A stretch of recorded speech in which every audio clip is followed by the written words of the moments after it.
તો આ તરફ ડાંગ જિલ્લાના સુબીર તાલુકામાં ભારે વરસાદ વરસ્યો। સવારે 6 વાગ્યાથી સાંજે 6 વાગ્યા સુધી ગતરોજ 12 કલાકમાં 5 ઇંચ વરસાદ ખાબક્યો હતો। સતત વરસાદના કારણે સુબીર તાલુકામાં પૂર્ણા નદીમાં પૂરની સ્થિતિ સર્જાઈ હતી। પૂર્ણા નદીની સપાટી એ વધતું પાણી નવસારીના માથે સંકટ પણ બની શકે છે। તો અંબિકા નદી પણ ગાંડીતુર બની। ડાંગ જિલ્લામાં ધોધમાર વરસાદ ખાબક્યો ત્યારે ઉમરા ખાતે અંબિકા નદીમાં ઘોડાપૂરની સ્થિતિ સર્જાઈ છે। મધર ઇન્ડિયાના ડેમમાં ભરપૂર પાણીની આવક નોંધાઈ। અંબિકા નદી ગાંડીતુર થતા નવસારીના ગણદેવી તાલુકાના કેટલાક વિસ્તારમાં અસર પણ જોવા મળી શકે છે। ડાંગ જિલ્લાની અંદર અવિરતપણે છેલ્લા 24 કલાકથી વરસેલા ધોધમાર વરસાદને પગલે અંબિકા નદીના પૂરની સ્થિતિ દ્રશ્ય બતાવવાનો પ્રયાસ કરીશ કે જે અંબિકા નદી જે છે મહુવા તાલુકાના ઉમરા ખાતેથી પસાર થઈ રહી છે। ત્યાં એનો આકાશી નજારો જે અહીંથી તમને સીધા લાઈવ દ્રશ્ય તમે જોઈ શકો છો। ખાસ કરીને વાત કરવામાં આવે છે આ જે અંબિકા નદી જે છે એ મધર ઇન્ડિયાનો ડેમ જે 16 કળાએ ખીલી ઉઠ્યો છે। પ્રવાસીઓ પણ અહીં ફરવા આવે છે અને મજા લે છે। પરંતુ ખાસ કરીને વાત કરવામાં આવે તો આહવા, સાપુતારા, વઘઈ અને સુબીર ડાંગ જિલ્લાની અંદર સાર્વત્રિક શિકાર વરસાદને પગલે અંબિકા નદીમાં ઘોડાપૂરની સ્થિતિ જોતા મધર ઇન્ડિયા ડેમ 16 કળાએ ખીલી ઉઠ્યો છે। ખાસ કરીને જે અંબિકા નદીએ જે રૌદ્ર સ્વરૂપ ધારણ કર્યું છે જે અંતર્ગત ખાસ કરીને નવસારી જિલ્લાના જે ગણદેવી, અમલસાડ, બિલ્લીમોરા જે વિસ્તાર છે એ વિસ્તારને આ પાણી ખાસ એવું અસર કરે છે અને શક્યતા બની શકે છે પૂરની સ્થિતિને ધ્યાનમાં લેતા આજે ગણદેવી અમલસાડ રોડ છે એના પર પણ પાણી ભરાઈ શકે છે અને જે છેલ્લા 24 કલાકથી અવિરત વરસાદને પગલે અંબિકા નદીમાં ઘોડાપૂરની સ્થિતિ। ચેતન પટેલ, ન્યૂઝ 18 ગુજરાતી, મહુવા, સુરત। તો આ તરફ બારડોલી પંથકમાં ભારે મેઘ ખાંગા થયા હોય એવા દ્રશ્યો સામે આવ્યા। બારડોલીથી પસાર થતી મીંઢોણા નદી ગાંડીતુર બની। બારડોલીના રામજી મંદિરથી હાઈવેને જોડતો પુલ પાણીમાં ગરકાવ થયો। રામજી મંદિર બ્રિજથી હાઈવે જોડતા માર્ગ પર પાણી ફરી વળ્યા। તકેદારીના ભાગરૂપે તંત્ર દ્વારા બેરિકેડ મૂકી પુલ બંધ કરાયો। ઉપરવાસમાં ભારે વરસાદને પગલે મીંઢોણા નદીમાં પૂરની સ્થિતિ દ્રશ્ય બતાવવાનો પ્રયાસ કરીશ કે બારડોલી નગરમાંથી પસાર થતી જે આ મીંઢોણા નદી છે, મીંઢોણા નદીએ જે રૌદ્ર સ્વરૂપ ધારણ કર્યું છે અને ગાંડીતુર બનવા પામી છે। ખાસ કરીને વાત કરવામાં આવે તો બારડોલી નગરમાંથી જે ફાયર બ્રિગેડની રામજી મંદિર નજીકથી એક લો લેવલ બ્રિજ છે એ બ્રિજ પર પાણીમાં ગરકાવ થવા પામ્યો છે અને આ માર્ગને વહીવટીતંત્ર દ્વારા બંધ કરી દેવામાં આવ્યો છે। સામે વ્યારા તરફ જવાના માર્ગને આ જોડતો આ જે લો લેવલ બ્રિજ છે, બ્રિજ ઉપર મીંઢોણા નદીના પાણી ફરી વળતા ધસમસતો પ્રવાહ તમે જોઈ શકો છો કે સોનગઢ અને તાપી જિલ્લાની અંદર જે ધોધમાર અવિરત 24 કલાકથી વરસેલા વરસાદને પગલે જે હાલ આ મીંઢોણા નદીની અંદર પૂરની સ્થિતિ જોતા આ જે દ્રશ્ય જોઈ રહ્યા તો ધસમસતો પ્રવાહ એ મીંઢોણા નદીનો છે। મીંઢોણા નદી હાલ એની ભયજનક સપાટીએ વહી રહેતા આ જે નીચાણવાળા વિસ્તારો છે બારડોલી નગરના નદીને કાંઠે આવેલા એ વિસ્તારોની અંદર પૂરના પાણી હાલ પ્રવેશ કરી ચૂક્યા છે। ચેતન પટેલ, ન્યૂઝ 18 ગુજરાતી, બારડોલી। તો આ તરફ વલસાડ જિલ્લામાં વરસાદી માહોલ છવાયો છે। જિલ્લાના તમામ તાલુકાઓમાં સાર્વત્રિક વરસાદ વરસ્યો। જો કે રાજ્યના ચેરાપુંજી ગણાતા એવા કપરાડા તાલુકામાં મેઘરાજાએ અડધી સદી વટાવી છે। કપરાડામાં આ સિઝનમાં અત્યાર સુધી 55 ઇંચથી વધુ વરસાદ ખાબકી ચૂક્યો છે। કપરાડાના ડુંગરાળ વિસ્તારોમાંથી વહેતા નદી ઝરણા અત્યારે તોફાની સ્વરૂપે વહી રહ્યા છે। આથી પ્રકૃતિનું સૌંદર્ય ખીલી ઉઠ્યું છે। વલસાડ જિલ્લામાં છેલ્લા 18 દિવસથી વરસાદી માહોલ જામ્યો છે। જિલ્લામાં જાણે ચોમાસું ચહેર્યો બરોબરનું ખીલી હોય એમ લાગી રહ્યું છે। રાજ્યનું ચેરાપુંજી ગણાતા વલસાડ જિલ્લાના કપરાડામાં અત્યારે ધોધમાર વરસાદને કારણે અહીંયાના જે નદી ઝરણાઓ છે એ વહેતા થયા છે અને અત્યારે તોફાની સ્વરૂપે વહેતા જોવા મળી રહ્યા છે। અત્યારે જે દ્રશ્યો છે એ વલસાડના કપરાડાના સુથારપાડા નજીક મહારાષ્ટ્રની બોર્ડર પરનો આ વિસ્તાર છે। દૂર દૂર સુધી ડુંગરો દેખાઈ રહ્યા છે અને અહીંયા આગળ હરિયાળી 16 કળાએ ખીલી છે। આમ વલસાડ જિલ્લાની વાત કરીએ તો સૌથી વધુ વરસાદ વલસાડના કપરાડામાં નોંધાય છે ને કપરાડાના જે અત્યારે આ વખતે સિઝનની જો વાત કરીએ તો સિઝનનો સરેરાશ અત્યાર સુધીનો વરસાદ 56 ઇંચથી વધુ વરસી ચૂક્યો છે।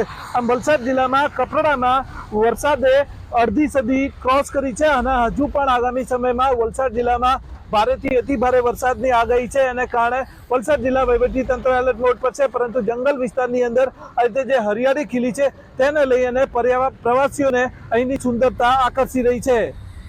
ભરતસિંહ વાઢેર, ન્યૂઝ 18 ગુજરાતી, વલસાડ, કપરાડા।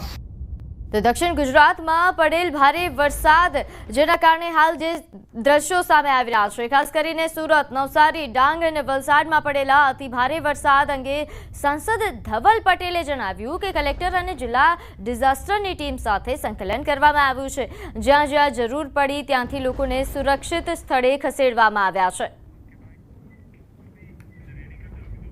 અમારા બધા જિલ્લા કલેક્ટર ડીડીઓ સાથે સંકલન કરીને ત્યાં જે ડિઝાસ્ટરની અમારી ટીમ પહોંચાડવાની હતી એ પહોંચાડીને લોકોને સુરક્ષિત સ્થાને અમે ખસેડવામાં આવીએ છીએ। સાથે પશુ પક્ષીને પણ કોઈ જાતની જાનહાનિ ના થાય એના માટે પણ પૂરું પ્રબંધ કર્યો છે અને અમારી પોલીસ ટીમ ખડે પગ હાજર થઈને કોઈ પણ જાતની ટ્રાફિકની સમસ્યા ના થાય એના માટે પણ હાજર છે। તો આ તરફ વડોદરામાં પણ ઉપરવાસમાં ભારે વરસાદ પડ્યો, જેના કારણે ડભોઈ તાલુકાના ગામોએ સંપર્ક વિહોણા થઈ ગયા છે। અહીં બંબોજ, વીરપુરા, નારણપુરા આ ઉપરાંત આસપાસના ગામ એ સંપર્ક વિહોણા બન્યા। બંબોજ ગામના મંદિરો તેમજ ગામના નીચાણવાળા વિસ્તારોમાં પણ પાણી ભરાયા છે।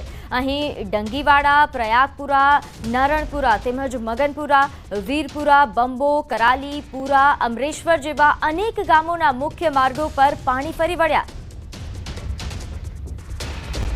તો નવસારી જિલ્લામાં ભારેથી અતિ ભારે વરસાદની આગાહી આપવામાં આવી છે। નવસારીની પૂર્ણા નદી એ ભયજનક સપાટી ઉપર ચાલી રહી છે, ત્યારે પૂર્ણા નદી એ 23 ફૂટ પર વહી રહી છે। નીચાણવાળા વિસ્તારોમાં નદીના પાણી પણ ઘૂસી આવ્યા। ત્યારે હાલ નવસારીમાં જે પ્રકારની પરિસ્થિતિ સર્જાઈ છે, ખાસ કરીને નીચાણવાળા વિસ્તારોની કેવા પ્રકારની પરિસ્થિતિ છે તેને લઈને વધુ વિગત સાથે આપણી સાથે સંવાદદાતા ભાવિન લાઈવ જોડાઈ ગયા છે। ભાવિન, હાલ નીચાણવાળા વિસ્તારોમાં આપ ઉપસ્થિત છો, કેવા પ્રકારની પરિસ્થિતિ, કેવી સમસ્યાઓ? ચોક્કસી પ્રીતિ, જે રીતના ઉપરવાસ સહિત નવસારી જિલ્લામાં સતત 2 દિવસથી વરસી રહેલ ભારે વરસાદને કારણે પૂર્ણા નદીમાં રૌદ્ર સ્વરૂપ ધારણ કર્યું હતું અને પૂર્ણા નદી પોતાની ભયજનક સપાટી જે 23 ફૂટ છે એ વટાવી દેતા જે નીચાણવાળા વિસ્તારો છે ત્યાં પાણી ભરાવાની સમસ્યા સામે આવી હતી। અને આ જે વિસ્તાર છે કાશીવાડી, માછીવાર, પાસીવાડ સહિતના જે તમામ વિસ્તારો છે ત્યાં જે છે પૂર્ણા નદીના પાણી પ્રવેશી ચૂક્યા છે। અને જોઈ શકો છો જે રીતના જે બાળકો છે, બાળકોને પાણીમાં રમવાની તો મજા આવે છે, પરંતુ જે વ્યક્તિના ઘરોમાં પાણી ભરાઈ ગયા છે એ એમની લાચારી એ છે કે પાણી વહેલી તકે નીકળે અને ફરીથી પોતાના ઘરમાં પોતે જઈ શકે। અને આ વિસ્તાર તમે સમગ્ર જોઈ શકો છો કે લોકોના ઘરોમાં પાણી છે હાલમાં, અને લોકો જે છે પોતાની જીવન જરૂરિયાત વસ્તુ લઈને કાલે બહાર નીકળી ગયા હતા અને આજે ફરી પાછા ઘરમાં આવી રહ્યા છે લોકો। ત્યારે અને લોકો જે ઘરમાં છે સાફ સફાઈ જે હાલ છે તે કરી રહ્યા છે। સ્થાનિકો છે, સ્થાનિક સાથે વાત કરવાનો પ્રયત્ન કરીશું આપણે। ભાઈ, નામ તમારું? નસીર 4 ફૂટ હતા, 2 ફૂટ હતા ઘરમાં। અત્યારે આ પાણી ઉતરે તો કઈ સમજમાં આવે, બાકી કેટલા દિવસથી આગળ 22 ફૂટ હતા એ પાણી નહીં આવ્યો, પણ કાલે પાણી વધી ગયા હતા। કેટલા વાગ્યા એ લગભગ કેટલા વાગ્યા? 5:30 અત્યારે પરિસ્થિતિ ખરાબ છે। હવે કોઈ મદદ આવે તો ઠીક, કંઈ પણ ચોક્કસથી અન્ય વિસ્તાર જે છે બતાવવાનો પ્રયત્ન કરીશું કે જે બાળકો છે એ બાળકો આ પાણીમાં કેમેરામેનને કહીશ કે બતાવવાનો પ્રયત્ન કરે કે પાણીમાં જે છે બાળકો મજા કરી રહ્યા છે, વડીલો છે ઘરમાં જે છે બતાવવાનો પ્રયત્ન કરીશું કે હજુ પણ લોકોના ઘરો જી બિલકુલ ભાવિન, હાલ દ્રશ્યોથી જોઈ શકાય છે કે અહીં રસ્તાઓની પરિસ્થિતિ કેવી છે, કેટલા પાણી ભરાઈ ગયા છે, કારણ કે બાળકો જે રીતે અહીંયા રમી રહ્યા છે, તરી રહ્યા છે, એટલે સમસ્યા તો વિકટ બની હશે અહીં જે લોકો છે, સ્થાનિકો છે તેમના માટે। સ્થાનિકોને એ પૂછવાનો પ્રયાસ કરશો કે અહીં એલર્ટ જે આપવામાં આવતું હોય છે તંત્ર દ્વારા, એ આપવામાં આવ્યું હતું કે કેમ, અને તંત્ર દ્વારા શું કોઈ મદદ પહોંચાડવામાં આવી છે?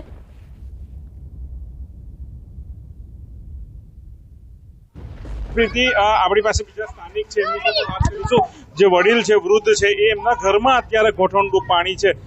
કેમેરામેનને કહીશ કે દ્રશ્યમાં બતાવે, એકલા જે છે ઘરમાંથી અત્યારે હાલ જે પાણી છે બહાર કાઢી રહ્યા છે અને હું એમની સાથે આપણે વાત કરવાનો પ્રયત્ન કરીશું। हबीब खान।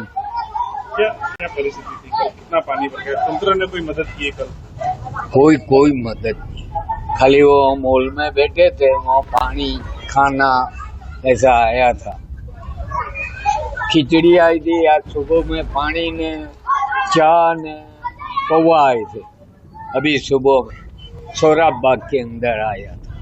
तंत्र ने पहले से कुछ बताया था कि पानी बढ़ रहा है कि बाहर निकल जाओ, कैसा कुछ? नहीं, वो ऐसा कुछ पता नहीं।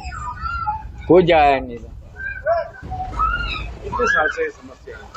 ये तो हम रहते हमारा जवानी से बुढ़ापा गया कुंवारे थे 18 साल से 18 की उम्र से रह रहा हूँ। હજી જે રીતના સ્થાનિકો કહી રહ્યા છે કે જવાનીથી પોતાનું વૃદ્ધાવસ્થા આવી ગઈ ત્યારથી આ પાણીની જે સમસ્યા છે સામે આવી છે, પરંતુ એનો હજી સુધી કોઈ નિકાલ નથી થયો।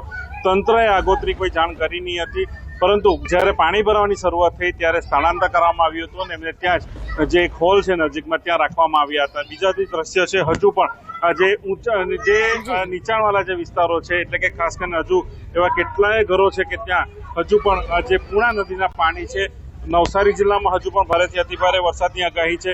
બીજા પણ કેટલાક સ્થાનિકો જે છે તે પણ હાલ અત્યારે ઘરોમાંથી પાણી કાઢી રહ્યા છે। એક વૃદ્ધ મહિલા છે એમની સાથે વાત કરવાનો પ્રયત્ન કરીશું કે એમની ઘર વખરીનો તમામ જે સામાનો છે એ પાણીમાં પડી ગયો છે। માજી છે તે માજી સાથે પણ આપણે વાત કરવાનો પ્રયત્ન કરીશું કે શું સ્થિતિ છે, કેવી પરિસ્થિતિ દુઃખમાં અત્યારે હાલ છે પાણી ભરાઈ જતા। માજી એમની સાથે વાત કરવાનો પ્રયત્ન કરીશું આપણે ચોક્કસથી।